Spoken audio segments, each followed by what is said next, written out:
Well, good afternoon, everyone. On behalf of the Berkley Center for Religion, Peace, and World Affairs here at Georgetown, welcome. My name is Sean Casey. I am the director of the Berkley Center, and I am very excited to welcome you to what I think is going to be a terrific event. We'll hear from Dr. Mireille Twayigira momentarily. Dr. Mireille is a medical doctor in Malawi and a Jesuit Refugee Service refugee education advocate. And her advocacy work for JRS is personal, and I have been told it is an amazing story. So we're looking forward to hearing from you very much. She herself fled from the Rwandan conflict and received her education through a JRS at a camp in Malawi, and then went on to attend medical school. We're going to hear more from Dr. Mireille in just a moment, but let me take this opportunity to thank former Georgetown President Leo O'Donovan. Leo is here. He was ubiquitous until I decided to look for him.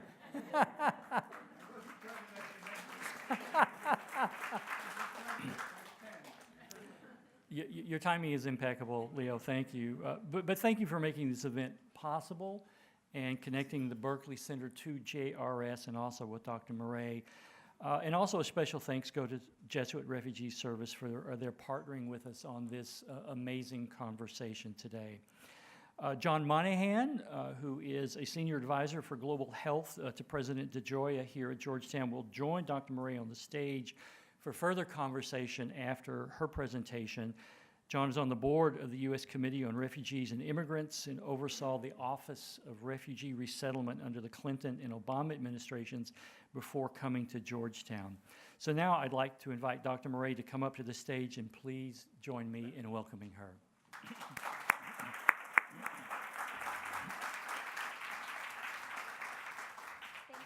Thank you very much. I really don't like the podium very much, so I'm just going to stand right here. It's really a great pleasure of mine to be standing here today amongst you, and thank you for welcoming me here. And I've come with the story of hope. Really, it's a story of many things, of hope, of love, of resilience, survival, education, most importantly, and that's why I'm here. So you can pick whatever you want to pick, but also try to focus on the education part. I'll have a few statistics here, but really it's just to give just context, because I know that you can just, by the click of a finger, you get these statistics, but I wanted to give a bit of the background and the context of my talk. So I have a question there, and I want us to participate. If you have a phone with you, you can just go to that site, say menti.com, and then you can use that code 12910 to just write whatever you think, right? So the question comes, what comes to your mind when I say refugee? What comes to your mind when I say refugee? Just, if you have your phone, yes, friend, there we go. Violence. Journey, fear. Hope, I love that. Displaced, persecution.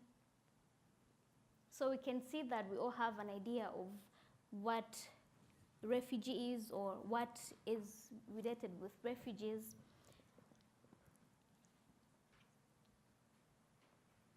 So at the moment, there are huge number of displaced people, forcibly displaced people, about 68.5 million. And if you add up that population and make a country, it could make the whole country of France or the United Kingdom. Or if you add up these states in the United States, they could add up to that whole population of refugees worldwide. One person actually becomes displaced every 2 seconds. That's like, for example, these people sitting here, there are 6 people. Within 12 seconds, I mean, they vanish. That's how quickly people are getting displaced. And 1 in every 110 people are actually either internally displaced, they're still in their own country, but they've left their homes. They're either asylum seekers, meaning they haven't yet received the refugee status, or they're refugees. So it's a big number there, right? 25 million, they are refugees, meaning they have left their home countries now and crossed the border. And now, more than half of the 25 million, they are children under 18, meaning they're still undergoing their formative years. And now, despite what we hear about refugees and where the most refugees are, actually 86% of refugees, they're in lower to middle income countries, and those are the examples, right? And you might ask now, how long does a refugee stay, in exile? It has been shown that actually most refugee settings, they've been very protracted. People spending more than 10 years. And if somebody had already stayed for 5 years in a refugee setting, the likelihood of them staying for more than 21 years is high. The likeliness of them staying is more high. And you have people being born and raised in refugee camps. Young boys and girls, you're born there, you're raised there until you reach maybe 21 years. For example, myself, I'm now 27 years old, Now, what do you think are the needs of refugees? We can do the same exercise and just type what you think are the needs of refugees. Healthcare, education, I love it. It came first. Love, food, shelter, water. I really love this. Money, yes, they do need money. Support, I love that. Security. And all these are really very important, right? But let's now see how education, now the figures about education, right? Because that's why I'm here. Now, only 61% of refugees, kids, are able to attend primary school. And you find that in most settings, like where I grew up, in the refugee camp, Dzaleka refugee camp, there's a student-to-teacher ratio of 1 to 88. That's for primary. For universities, that's okay, because everybody fends for themselves, but as a kid, you need that attention. But for most settings, that figure, which is very alarming. And in most refugee settings, it's under trees, and there the weather is the boss, because when it rains, no school. Or when it's windy like this today, no school. And only 23% of secondary school going population of the refugees are able to attend. And only 1% have access to university, and I was lucky enough to be one of the 1%. And in total, about 4 million are out of school, 4 million of refugees are out of school. And these kids now, they, like you and I, they have dreams. And I was lucky enough to meet this young lady in Chad. She was displaced from Darfur. Now she lives in Chad. And she told us that she wants to be a doctor because she's now only with her mother, and she wants to be a doctor to be able to support her mother. And we have this young lady here in green. She was actually born and raised in Dzaleka refugee camp. She's now 16 years old. And she aspires to be a doctor just so to help find the cure for HIV. Those are their dreams. Some of them have dreams beyond their age. Now, if you've seen the figures, right? Now, if the status quo remains the same, if we don't do anything about it, what do you think will become of these individuals? We can do the same, maybe give it 1 second. Forgotten, sickness, stuck, excluded, missed opportunities, lost. So there's a whole lot of things that are unimaginable, right? But me sharing this wasn't really to just make you feel overwhelmed, because in the end, I believe that there is hope, when we all come together for this cause, each doing their own part, small part, right? And sharing my story with you, I hope you can see that in love and support, we can make a difference. So my story starts in the country called Rwanda. It's a beautiful, hilly country, so I'm told. So I don't really remember when, but okay, I can't remember because I wasn't there. But a young, beautiful lady meets a young, handsome man. They get married and they give birth to a baby girl. They name her Claire. That's not me, but they name her Claire. But this little girl doesn't really live long because she gets sick and she passes away.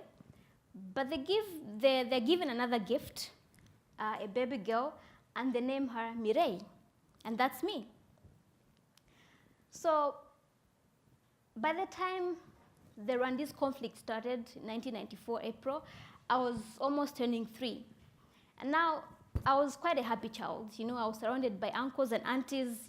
I was a bit spoiled because in Rwanda, cows are a big thing, cows and milk. So I actually had my own cow that I drank milk from, and it was given to me by my grandparents. So I couldn't drink milk from any other cow but that one. And I used to be in trouble sometimes, and I remember my uncles and aunties were telling me that I had these boots, red boots, that I refused to take off whether showering or going to bed, and they ended up calling me mabote. That's like boots in Kinyarwanda. So I was quite a mischievous child, like any other child, And at that time, now at this point in the story, I have a young sister who is 1 year old. But now our lives were about to turn upside down, and we had no clue, we didn't know it, but it was about to turn upside down. When the conflict started, I lost my father. So after we buried him in our backyard, actually, we had to leave for safety. So we left there and we went to Congo. You can see on the map, and it was all on foot. Of course, it wasn't a long distance, right? And by the time we reached Congo, I had lost my young sister because when we were still in Rwanda, she got sick during the conflict and she passed away. So that left me with just my mother and, of course, my other relatives, my grandparents and uncles and aunties. We stayed there for a while, and I went back to being a child, running around in the camp, playing house. I don't know how many of you know. I don't think we had dolls, but you'd play a mom and somebody plays a dad, so that kind of a thing. But in mid-1995, my mother got sick and she passed away. So that left me an orphan at 4 years old. But luckily, I was with my grandparents. So they took me in, and we stayed there for a little while. And in 1996, November, Congo was no longer safe. There was war. So we had to leave our safe place, the refugee camp, and we had to embark on a back and forth journey through Congo and Angola until we reached a refugee camp, kind of safe, but not quite, in Angola. But now, that journey from the first camp to Angola, it was quite a tough one for a child of 5 years old, because we would walk for days and nights, sometimes without food, water. And we survived by begging. You would beg, and you would find yourself eating things you would never have eaten. You would never thought, things that you wouldn't have eaten otherwise. This is African maize pap, right? It's called nsima. But now imagine eating it looking like that. You're going to beg and they give you something like that, but you have no choice but to wipe out the mold and eat. I once ate a tiny snake, bush burnt like that, because you're hungry and you want to survive. And once actually my grandfather has to sell his only jacket off his back just so I could get a few tangerines. We had reached a tree and I refused to move. I was like, I'm not leaving here until I get tangerines. So he had to get his jacket off his back and sold it to the people. Now, when we reached Malawi, he used to tease me for having eaten his jacket when he saw the trousers. And it was a whole lot of trying to survive.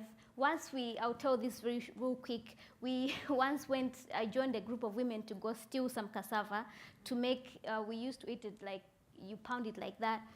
And we almost got caught. And when we reached the refugee camp, one of the ladies actually got clinically insane. And she had her own tent. And each time I passed that place and I could see her nails sticking in the tent, I actually thought that she was bewitched because we had stolen cassava. So I really lived in fear, thinking that it was coming for me, you know. Imagine that fear of a little girl passing the tent like, oh my God, maybe one day I'm going to be mad as well. But it was trying to survive. We were all trying to survive. So because of the whole journey, we are walking, you know, for days and nights. We developed sores on our feet, so we had to make something like that to be able to walk. You make it into a shoe like that. And actually, by the time we reached the refugee camp, I was quite malnourished. From now I can know that it was kwashoko, you know, big tummy, swollen feet, you know, just a kwashoko strain kid. But we reached the refugee camp, thank God. But my grandmother had passed away because she was quite tired. She was old. The journey was just quite tiring. She had passed away. We reached there, we were revived with a lot of soybean porridge, so I came back to life. And I went back to being a kid. I was, you know, playing under the moonlight, going to swim in big rivers, being kids, and attending schools, but it was just not really structured. It was just a school under trees where just to get you preoccupied and just, you know, keep busy as a child. But we didn't stay there for long because we had to leave. It wasn't quite safe, so we left and reached another refugee camp called Meheba. That is in Zambia. And there in Meheba, again, I found a place, there are kids, I play. And life wasn't that easy in the refugee camp, but really my grandfather tried his best to make life easier for me, you know. And that was the first time I got my first pair of shoes. They're made of rubber. And nowadays people wear these for style, right? But that time it wasn't the case, you know. That was the only available, you know, kind of shoes. And he also got me my first dress. I have outgrown it here, but it was a beautiful white dress with some dots, some blue dots. And he enrolled me in one of the schools there. Of course, at that time, the school was just a school under trees as well. You just go to learn English and songs and stuff like that with everybody, the old, the young. But later on, they also established the school, but it was still under trees, like a school with grades, like grade 1, grade 2, and stuff like that. But it was still a school under trees, and as I said, the weather is the boss. When it rains, you don't go to school. And when we lived in Dzaleka, in Meheba, now there was this lady who lived in town, in Lusaka. That's the capital of Zambia. She was very good friends with my grandfather when they were back in Rwanda. And when one day she came to visit the camp, and she found out that actually my grandfather was there. When they met, they talked, and she realized that, oh, life is not really that good, and you have a young girl who needs a proper education. So she went back to town, to Lusaka. She arranged transportation for us. She found Komboni sisters to be paying for my school fees. She gave my grandfather a bit of money to start a small business. So that's how we moved from the refugee camp to Lusaka. So this lady, she didn't have much herself, but the choice that she made to help us changed the course of my life forever.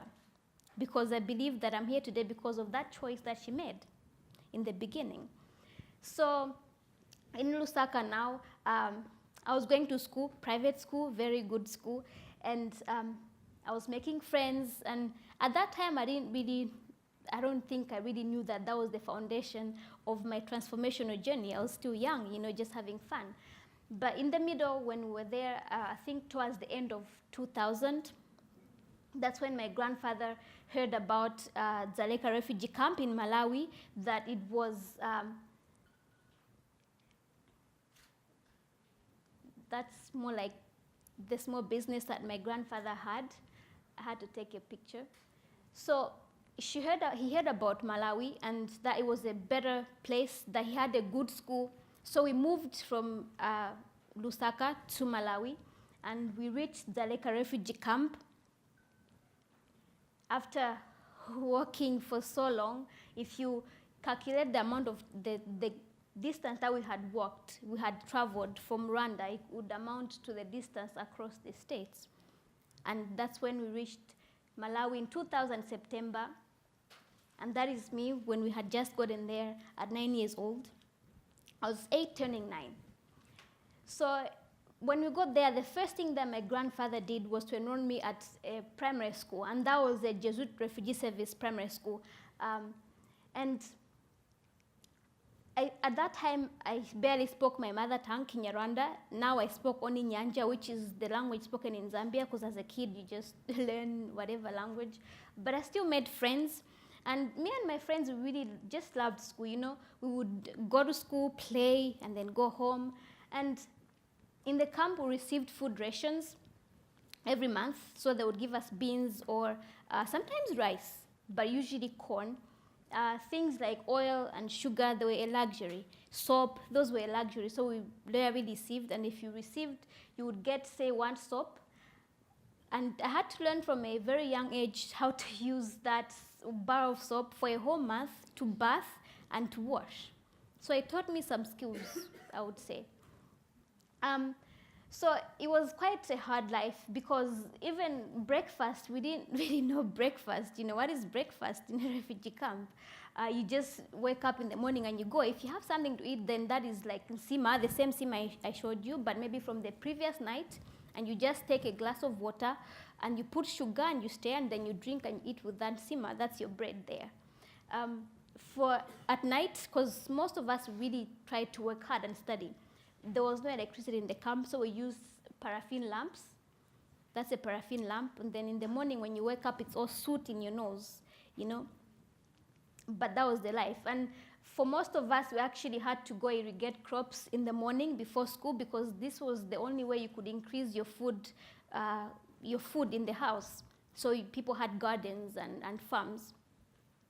But despite all the challenges, really, me and my classmates, we worked hard. We would work every day, wake up every day, go to that school, because we knew that that place we're calling school holds our only hope. You know, it holds our only keys to a brighter future. So we woke up every day. But despite that most of us made it, some of my classmates, especially girls, didn't quite make it, because being in a refugee camp brings its own obstacles for a girl child. So some of them actually got married before we even finished primary school. But through the hard work of just us as well as our teachers, we excelled. You know, we had very good teachers. Like, I have a picture of one of them, Mr. Kamwambeni here. He's still in the refugee camp right now. He was our favorite math teacher who made us love learning, who made us love mathematics. There was a teacher named Ali who actually right now all of you should say thank you to him, because you're able to understand every word I'm saying. Because he taught us, you know, English and made us conjugate several verbs in their all their tenses and sentence construction and all that. So because of them and our hard work, we actually excelled. And at the end, we actually all got selected after the exam, primary school exam, all got selected to go to good secondary schools. And mine was called the Kuni Girls Secondary School. So in 2009, but 2005, I went to secondary school. And at that time, there was no secondary school in the camp. So Jesuit Refugee Service would pay for the school fees when you're selected to go to boarding school. So I continued to work hard, because still, as I said, we had a motive that education is the only way that we can get out of this, you know. And I thought, like, maybe one day I'll become somebody who can make a difference in somebody's life. You never know. So I really worked hard. But in 2009, no, and 7 actually. Excuse me, I think I need some water. Yeah.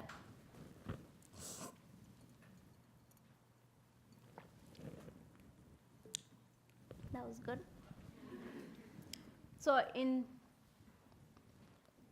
2007, my grandfather actually got sick all of a sudden, and he passed away just all of a sudden. And that was in October of 2009, and 7. That was the hardest days of my life, because he had become my friend, you know, my everything, you would say. But life had to go on, you know. And something else happened, because Jesuit Refugee Service built their own school in the camp, and they required all of us to go back to study in the camp. But I really loved my school, you know. And I had made friends and everything. And the headmistress, when I told her, she actually found other people to be paying for my school fees so that I could stay there. So I continued school, and then I sat for my 12th grade exam, which is,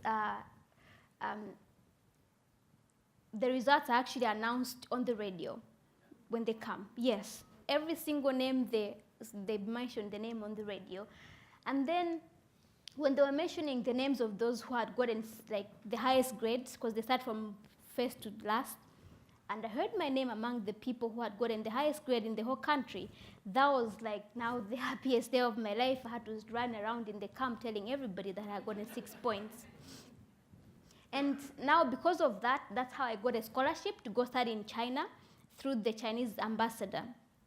And in 2010, September 2010, that was when I boarded my plane.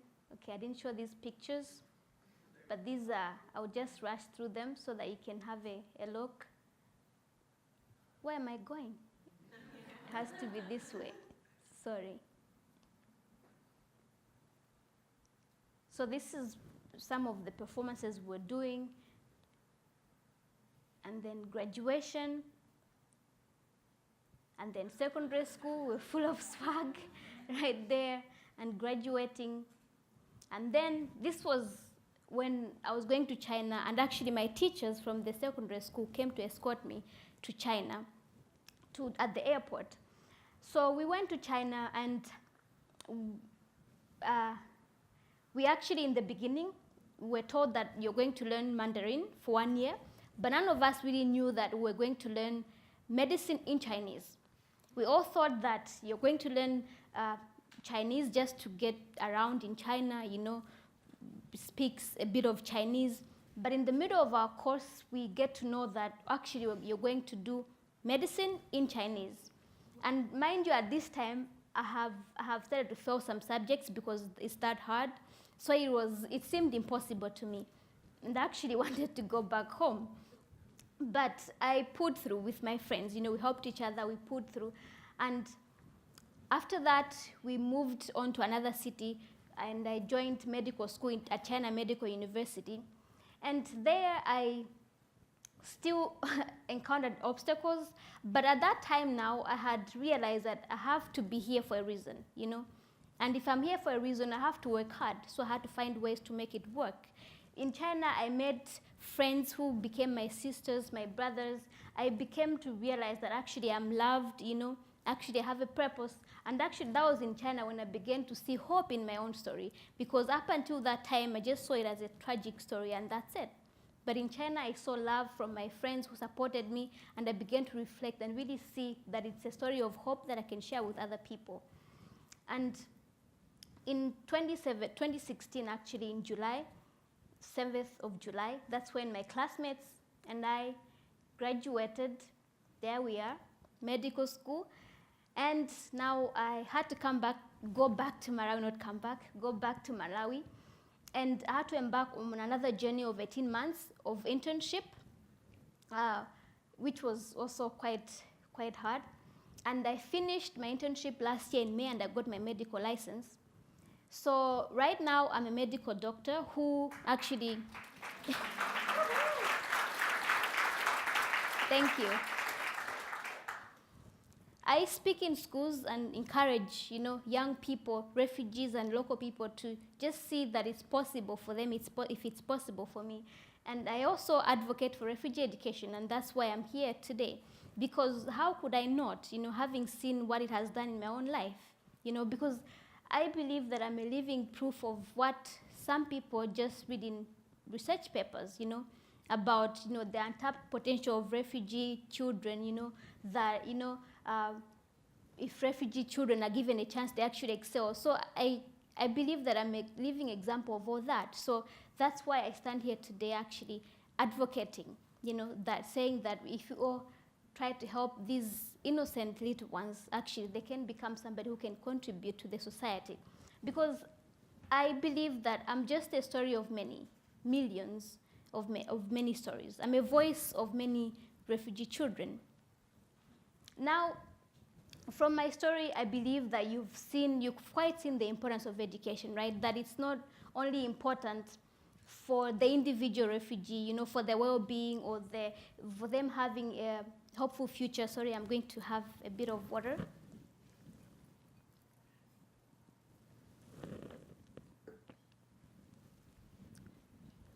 So, as I was saying, we've seen from my story that education is not only crucial for the individual, right, for their well-being, for their hopeful future, but I believe that it's important for everybody involved, whether the host community, whether if they get resettled, because those are some of the durable solutions for refugees, right? Whether they get resettled or they get integrated into the local community, because education or even being trained, it gives them self-reliance, right? And that is very key to help them to depend on themselves and really stop depending on humanitarian aid, which really benefits all of us, everybody involved, right? And now, if we really see how education is very important, but why is there still a very big gap, Because I've shown you some figures, right? And I think that education now, it's been seen as a long-term developmental issue, right? Well, a refugee crisis, it's been seen as a short-term issue. Now there's an imbalance because people think that refugees are just coming, in our country and they're going back home tomorrow or after a few days. But we've seen that that's not the case. So we've seen that humanitarian aid actually receives the lowest percentage education receives the lowest percentage of humanitarian aid, because at least actually like 2% of the humanitarian aid goes to education. So we can see the huge gap.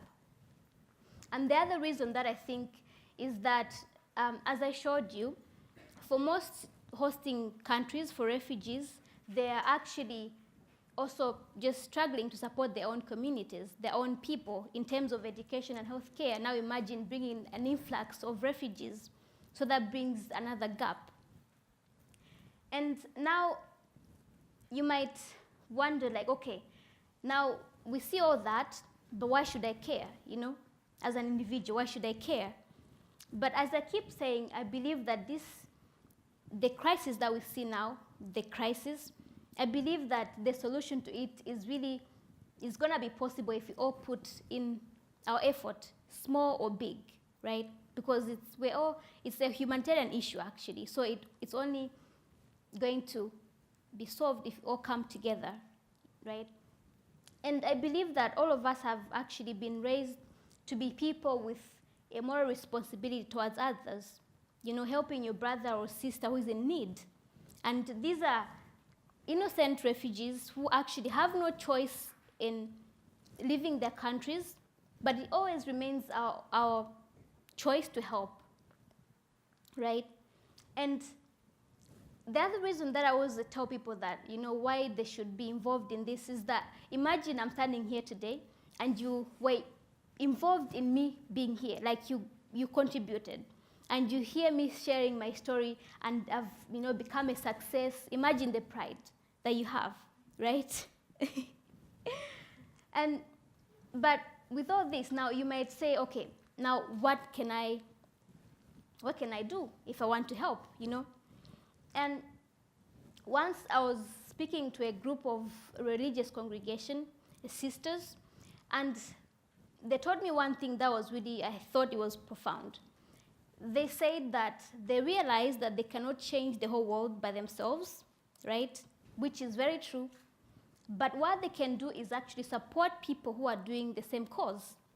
And I think that's always a start, You find that organization or that group who are already doing something that you really want to be involved in, and that's the start. You can learn from them, what they're doing, what can I do to help, in that kind of things. And I skipped those pictures, sorry. And Jesuit Refugee Service is actually one of those organizations. If you want to be involved in this cause, it's one of the organizations which serve refugees, and particularly in this area of education, because they've realized how crucial it is, both for the individual refugees, both for the host community, you know, for everybody involved, that it's very crucial. It's that bridging, it's that bridge that will help, that is very crucial for the success of any durable solution for refugees. So Jesuit Refugee Service works in 52 countries now to serve, accompany, and advocate for refugees. And because of Jesuit Refugee Service seeing really how important education is, in 2015, they embarked on a campaign called Global Education Initiative. This is a campaign which tries to expand the education project for refugees. So the aim was to raise more funds so that more refugee kids or young adults could be enrolled in the education programs. And the focus is on those most in need, especially girls, because in refugee settings, girls are actually disproportionately affected by displacement. You find that they're actually 2.5 times more likely to be out of school. So Jesuit Refugee Service wants to focus on girls, especially those in secondary school, to make sure that they continue in secondary school and they transition from primary school to secondary school, but also they stay in secondary school. And also teacher training. As you've seen, some of the heroes of my story were teachers, right, who helped me to love learning, and yeah, and post-secondary education, so that, you know, to train them to be able to find jobs in the end. And as I keep saying, that there is really hope if we join efforts, right? And as for me, I've chosen to support GRS as a refugee education advocate for the cause of the young refugees. But my question is, I keep going back, sorry. Has to be this.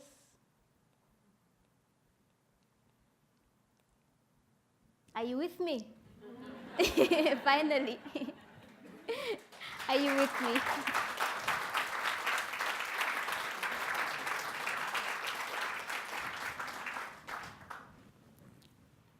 Dr. Mireille, thank you. Thank you. Well, first off, wow, that's an amazing story. And I just want to reinforce what my colleague, Dr. Casey, had said, that it's an incredible honor for us at Georgetown to be hosting you, to have you tell us about your life's journey, and to make as real as you possibly can the power of Jesuit Refugee Services and the impact of the program. So really thank you so much. Thank you. Thanks for having me. Well, listen, what we'll do is maybe we'll have a talk a little bit here for a few minutes, and we'll open it up to questions from the audience. But I want to really zero in on the point you made throughout your presentation about education. It seemed to me that I know that you had a lot of people helping you along the way, but there was something driving you inside about education. And I guess if you could just speak a little bit to what the personal drive was. And then also, it seems that the Jesuit Refugee Services School was really there at the right place at the right time for you. And so maybe if you could also speak a little bit to what would it have been like if you didn't have that opportunity? Because I think it seems to me that the value of education was really deep inside you, and what you would have felt like if you didn't have the opportunity for a quality education. I think I'm going to first answer the first one. Then, please. So I think I did mention when I was sharing in my story, because for me, even from the fact that my grandfather sacrificed so much, you know, for me to be able to get a good education, but also as I was growing up, really seeing that the only way out was if I worked hard, you know, that really just pushed me. But also as I grew older, I guess my force changed a little bit, but maybe similar, because now I had grown in faith and you know, seeing purpose in life, and you know, seeing hope, and with that, you just can't give up because you know you're going somewhere. You know, you have a purpose, you're going somewhere, and you can't just stop in the middle. If you don't work hard, then you can't reach where you want to go.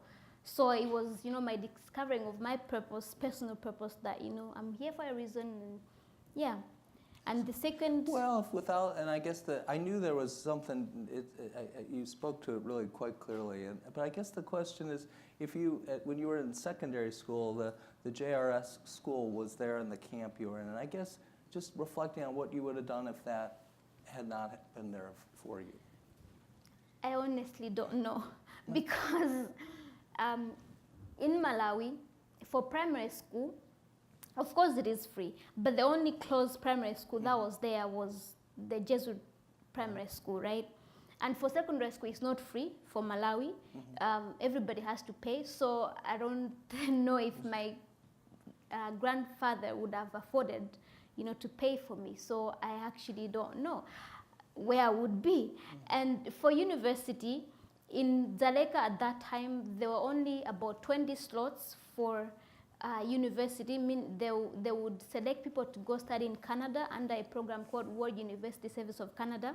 But that's 20 people out of hundreds. Yeah. So there's a competition. You're not assured whether you're smart or not. You're not assured whether you get that slot. So honestly speaking, I don't know where I would be if I didn't, you know, if the people were not there at the right time when they were there, you know. No, that's I completely understand that, and I guess I was thinking that the other powerful slide you had was showing the miles that you traveled and the number of countries that you'd gone through. It does. I mean, the visual of Los Angeles to New York is really powerful. But I also think that I also guess I would invite you to speak a little bit more about the change. When you're constantly moving from one location to another, you know, as you know now as a physician, that's often very difficult for children and for anyone, but especially for children. Though some people grow up with amazing resilience, and you're obviously an incredible example of that. But looking back as you look and think about the children you played with that you talked about, who did not everyone, I suspect, had the same amazing experience of resilience that you had. Maybe if you could speak a little bit to what the cost that you saw of people having to move so frequently from one camp to another. Well, living on the move was, for a child, because I speak from the experience of a child, it was quite hard because, as I said, you're walking for miles, right? Without, you know, others actually get lost in the middle. Yep. So it's quite hard for a child because you want food, as I said, you want food, but you don't know why you don't have it. You can't have it because as a child, you're looking to your parents like, please give me, but they don't have anything to give you. Right. So it's both hard on the child, but also the parents having to see their kids go through all that. So I wouldn't really know where the people that were working together are, but I hope that most of them also, you know, got to safety and their lives actually, you know, became a hopeful one. I actually recently just got connected with somebody that we were together in the refugee camp, a kid that were together in those school under trees in Meheba, and now she's an investment banker, and I'm like, wow, you know, there is hope. Exactly. No, that's an amazing story. Well, I guess maybe another question to turn to is now as a physician, as you go back now to Malawi and you see families and kids, could you speak a little bit as you look ahead? I know you're advocating now for the needs of kids for education, but also could you talk a little bit about the health needs of the community that you're going to go back and serve? Well, Malawi, as you know, is a developing country, and well, most of the diseases that we have, they are tropical diseases. Right. But also, as a developing country, we lack most of the diagnostics techniques that you have here. So it's a challenge. It's a challenge. Although I personally, I don't really see myself working in that area very soon, because I really want to specialize and work in the area of mental health, because I see myself going in the direction of working with refugees in longer term, so that I feel that skill will help me. But there's a big challenge in Malawi in terms of healthcare and getting the right diagnosis, because you don't have everything at your disposal as a doctor to be able to diagnose the right. So sometimes you just treat and then hope for the best. Well, before we started, you talked about your interest in mental health. So maybe you could say a little bit more about that, because obviously you see a huge need and an opportunity there. Yeah, my interest mainly comes from my where I see myself, right? And I see myself working more with vulnerable kids, not just refugees, but also from the local community, because many times I actually get invited to speak in schools and get to counsel individual kids and encourage them.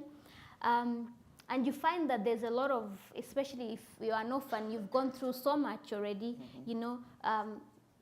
maybe abuse and all that kind of stuff. And as a refugee now, you've gone through trauma, maybe from leaving your country. You've seen a lot of bloodshed as a kid, and so there's a whole lot of that. And just trying to differentiate between the local community and the refugees, because they all have different mental health needs. But really, my desire is to be able to be skilled in this area, that I can be able to help. Oh, that's terrific. Well, I know tomorrow you're going to be speaking with staff on Capitol Hill, and you have made this incredible case of hope because of your life. As you know, though, unfortunately, the political environment in our country, but really in many places in the world, is looking inward, and we're not thinking about many countries, and I put ours in that category. We're not as open to the needs of refugees and migrants as we have been historically. But I think stories like yours are incredibly powerful, and so I guess I would invite you to help us think about what's the right way to make the argument. What will you say to policymakers to make them see refugees and migrants not as a burden or as a threat, but as this opportunity and extraordinary story of human accomplishment? So maybe if you could help us with the language that can help persuade policymakers, not just here but elsewhere, it would be really terrific. And then we'll turn it to open to questions. Okay. I don't know if I'm going to be able to answer rightly, but from experience, from first my own story, but also from living in the refugee camp, I saw so many people who were actually skilled, right? Who were even neighbors, They were skilled, they were pilots, they were doctors, they were entrepreneurs, and these are people who are ready to actually offer their skills, And I really believe that if we see that the refugees, if we help them, it's not just for their own benefit, but also for the benefit of our nations, our economy. If we see because if maybe the policymakers, if they could go in the visit and actually see the potential that's there and see the hearts of the people that are there, that, they're willing to do anything, to contribute as well, not just where they're living, but also their home countries and wherever they will be placed. Because there are people also with the mind of, the mind of being part of a bigger community, and they want to be part of, the economy. And so if they're given a chance, I think the economy actually will grow significantly, because there's so many skills that will not only benefit the individuals, but larger communities. That's what I think, It's a terrific message, thank you. So I'm going to invite people from the audience, if you'd like to come up. I think the way we want to do this is to use the single mic here. So if there are any questions, I guess I'd ask you to come up and identify yourself and any questions you have. While people get ready, I can ask you another question. I guess maybe to follow up on the point you made about the power of refugees. Certainly, despite the current political environment, the history of the United States is that that refugees have made an enormous contribution to our economy and to our life here. And I think the story that you would tell would be incredibly useful. As you look ahead and you think about the case you'd make not only here, but maybe you're going to be up in New York. I think you're traveling to other countries as well. there's the economic impact, but also speak to the sort of the point you made about the moral commitment. I mean, we are all in this world together, and so maybe if you could just say a few more words about that, that would be helpful too. Well, because we're all one human race, you know, we belong to one human race. Yeah. That's the biggest reason to want to help, you know, because you're not only helping yourself, but, you know, you're not only helping them, but, you know, you're one blood. We all bleed red. I don't know. No, I think that's right. That's exactly. I don't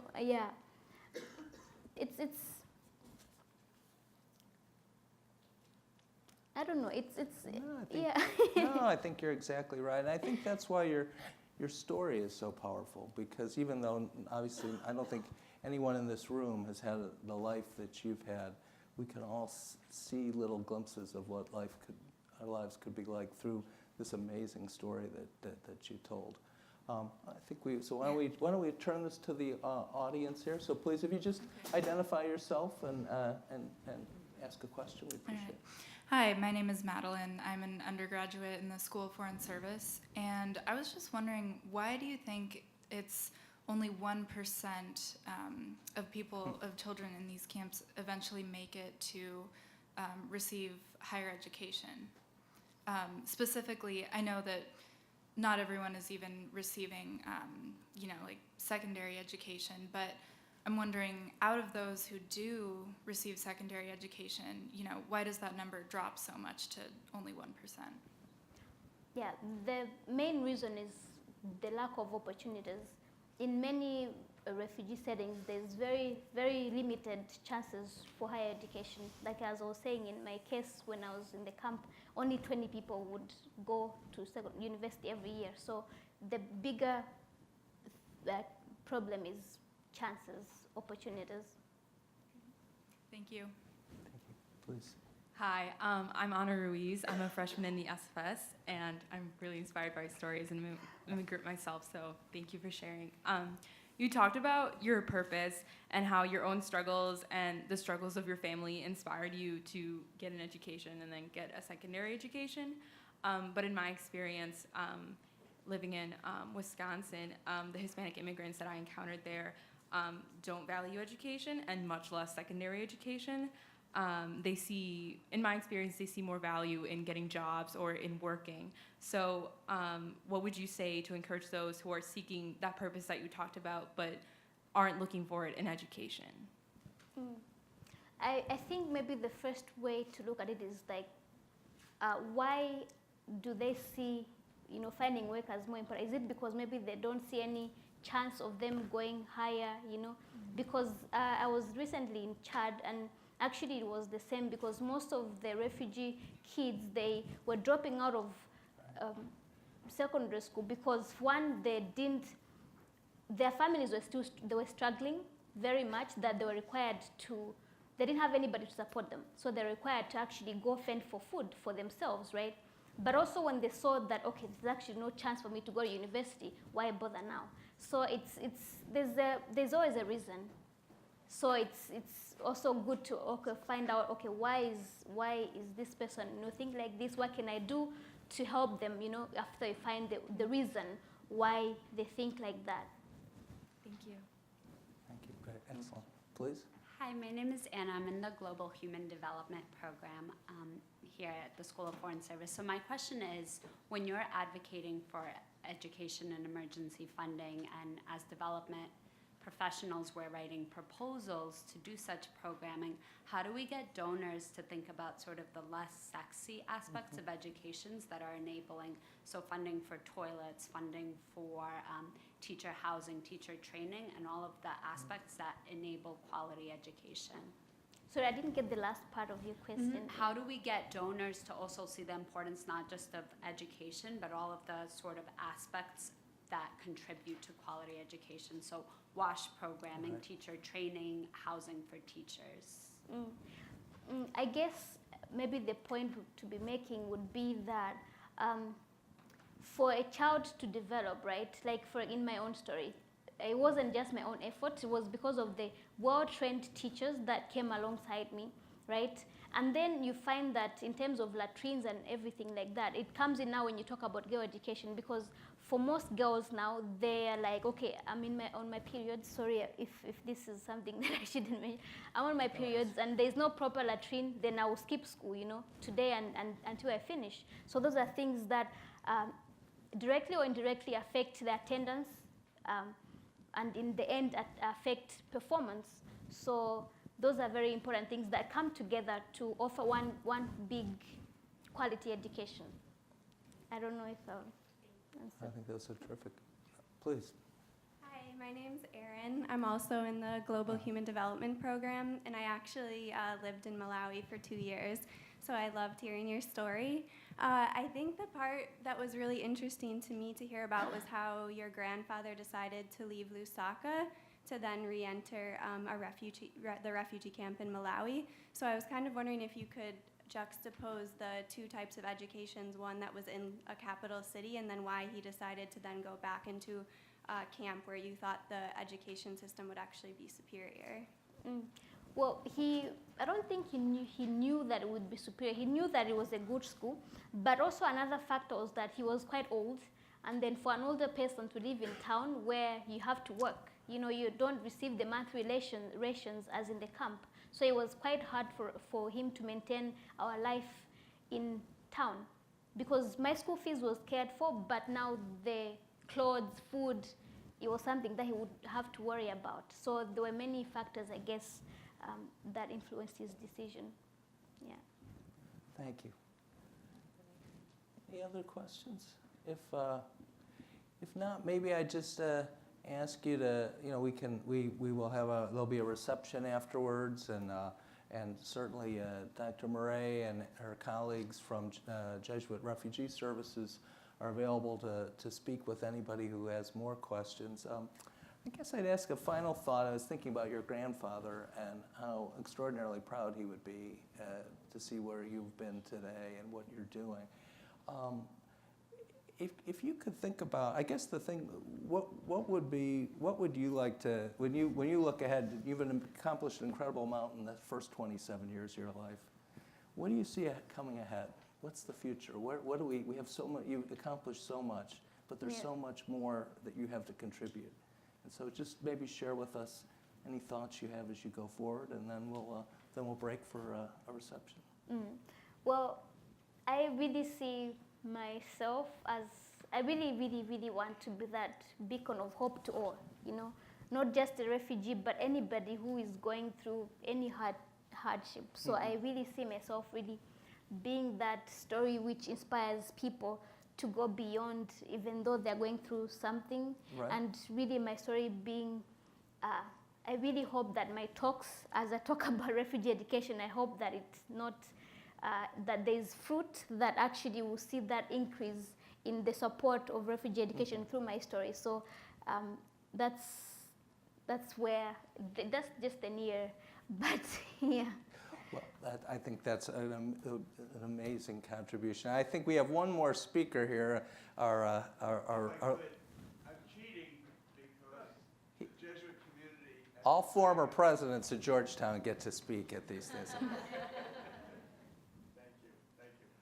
I'm cheating because the Jesuit community at Gonzaga has the great pleasure and honor of having Mireille as our guest while she's here. So wonderful. I'm really taking time that you deserve to have at the reception. But you did say something, Mireille, with which I agree wholly and 100%, and that is that we are one human race. I think that is the bedrock of many wonderful perspectives you shared on why you're not just helping individuals, but whole societies. And the question I have, which is not answerable in a short, even from you, how do you support that claim? Because it's clear that there are people who just don't agree with that, and some of them happen to be in positions of great power in our country.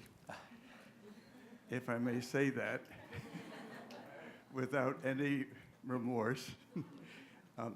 So there are religious reasons for saying that we are one human family, and many different religious reasons. We are God's sons and daughters. We are the creation of a good God. But I think you were saying it in a more basic social sense. If somebody challenges you and says, well, you may think so, but it really doesn't help my situation in the world to worry about other human beings, how do you back up your conviction that we are one human family? I guess that's something that I need to think really more about. But really, because us being one human race, meaning we all share struggles, we all share, you know, we all go through hardships, we all go through happy times, you know, and as people, because nobody is inevitable to hardship or, you know, so we all experience life, right? And you would want, if you're in that hard time, for you to have somebody to support you, right? And we all share that. So I think that's something that we should be thinking about, like, okay, if it were me, how would I want people to help, you know? Because everybody goes through hard times. So I think, I don't know if I answered, I don't think I answered, but that's something that I would say, yeah. I think that's a pretty powerful answer, so thank you. And I like to ask everybody a round of applause. And Dr. Mireille, thank you again for taking your time, and we're just honored to have you here at Georgetown. So Thank you. Thank you Okay. for having me.